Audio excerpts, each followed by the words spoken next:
جاؤ جا کے اس سے نبڑ لو. مثلا آپ نے اسلحہ کی بات کی ہے, میں نشاندہی کر سکتا ہوں کہ لوگوں کے پاس غیر قانونی اسلحہ ہے, ایسے ہزاروں لوگ نشاندہی کر سکتے ہیں, لیکن ان کی پروٹیکشن کی ذمہ داری کون لے گا؟ کون ان کو پروٹیکٹ کرے گا؟ جس کو ہم جا کے رپورٹ کرے گا وسل بلور, تو وہ تو جا کے بتا دے گا اگلے آدمی کو, بھائی وسل بلور صاحب کا نام یہ, ولدیت یہ, رہتے ہوا ہے, جاؤ جا کے ان سے نبٹ لو. بات یہ ہے کہ پہلے یہ فیصلہ کر لے حکومت کہ ایسا نہیں ہونا. یہ نہیں ہے کہ رات کا وقت ہے دریا کے ایک کنارے پہ پڑاؤ کرا دیا جائے. دیکھیں پہلے ریاست فیصلہ کرے کہ ریاست جو قانون دے رہی ہے, بنا رہی ہے, اس پہ عمل کرنے کی صلاحیت رکھتی ہے یا نہیں. افتخار صاحب ایک سوال اور اٹھتا ہے یہاں پر, جو قانون دے رہی ہے یا جو بھی طریقہ کار آج سے آگے کا بتا رہی ہے, کیا عوام کو بتانے سے پہلے ریاست کو اپنے ادارے اور اپنے ملازمین کو نہیں سمجھانا کہ انہوں نے اس کو لاگو کرنا ہے؟ میں نے کیا کہا, پر وہ پھر پروسیس کہاں سے شروع ہونا ہے؟ عوام کی طرف سے. دیکھیں بالکل, وسل بلور کون ہوتا ہے؟ عوام ہوتی ہے. وسل بلور کو پروٹیکشن ہوتی ہے. یہ نہیں ہوتا کہ آپ نے جا کے شکایت کی تو اگلوں نے جا کے کہا یہ شکایت تو آپ کے خلاف ایک کر گیا ہے اور ایک ہی گھر پہ حملہ ہو گیا اور ایک کا گھر جلا دو. ایسا نہیں ہو سکتا. دیکھیں حکومت فیصلہ کرے کہ جو کچھ وہ کہہ رہی ہے اس پہ عمل درآمد کروانے کا اس کی ذمہ داری. اب بڑے مزے کی بات ہے, یہ تمام چیزوں کے پر عمل درآمد کرنے کی ذمہ داری پولیس پر ہے, خفیہ اداروں پہ ہے, پولیس کے اوپر اس کی ذمہ داری ہے کہ وہ کرے گی. وہ کرتے نہیں ہیں. یہ نفرت انگیز پروپیگنڈا کے خلاف قانون نہیں ہے. یہ جو ہم نے نیشنل ایکشن پلان بنایا تھا اس میں یہ قانون نہیں تھا, تو اس قانون پہ عمل درآمد کرنے کی کوئی رپورٹ کسی کے پاس آئی؟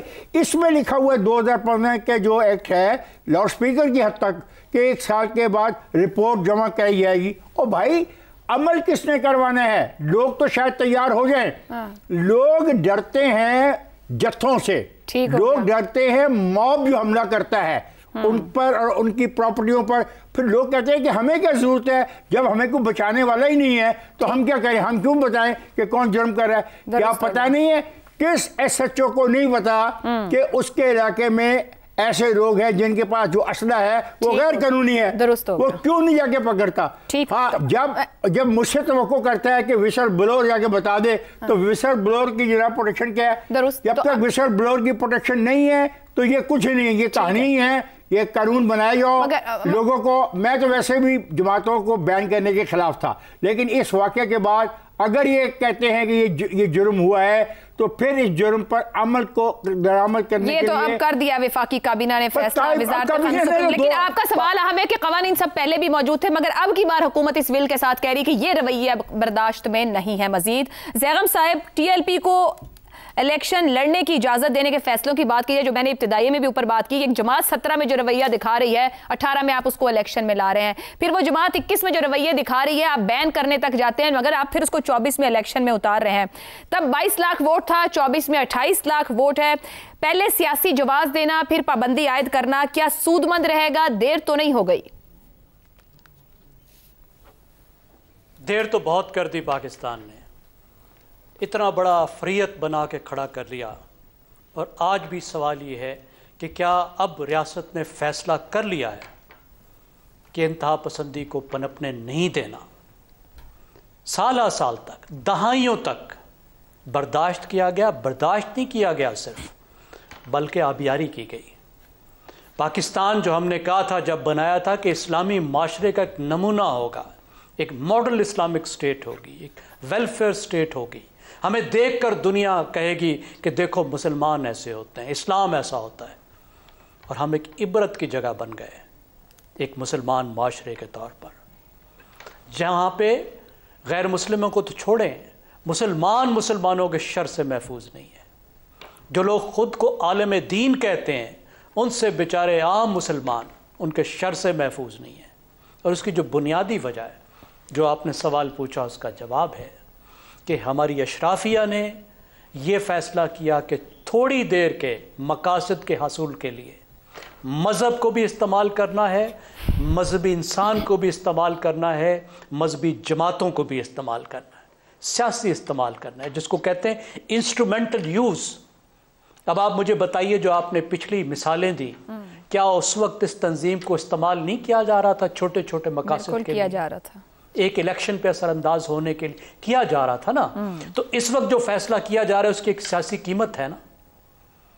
تو اس وقت جو استعمال کیا گیا تھا، کیا یہ فیصلہ کر لیا گیا ہے کہ اب اس مقصد کے لیے، شارٹ ٹرم گینز کے لیے ہم پورے معاشرے کو داؤ پہ نہیں لگائیں گے، ہم پوری ریاست کو داؤ پہ نہیں لگائیں گے؟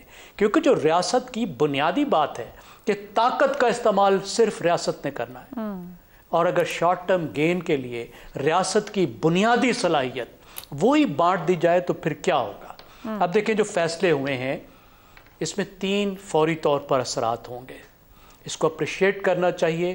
میری طرف سے وفاقی حکومت کو بھی مبارکباد، صوبائی حکومت کو مبارکباد، انتہائی جرأت مندانہ فیصلہ ہے، اللہ ان کو استقامت دے۔ تو 3 فوری کیا اثرات ہوں گے؟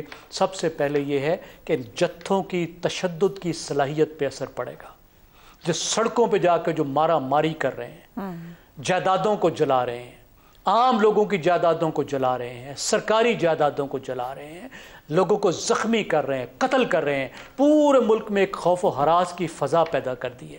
مذہب کے ساتھ خوف وابستہ ہو گیا ہے۔ آپ اپنے بچوں کو کہتے ہیں کہ خدا را باہر جا کے خدا رسول کا نام نہ لینا، کیسا اسلامی معاشرہ ہوتا ہے؟ ہم خود ڈرتے ہیں خدا رسول کا نام لیتے ہوئے، قرآن و حدیث کی بات کرتے ہوئے، کہ کوئی بیچ میں سے بات پکڑ کے کوئی اس کو توہین نہ بنا دے۔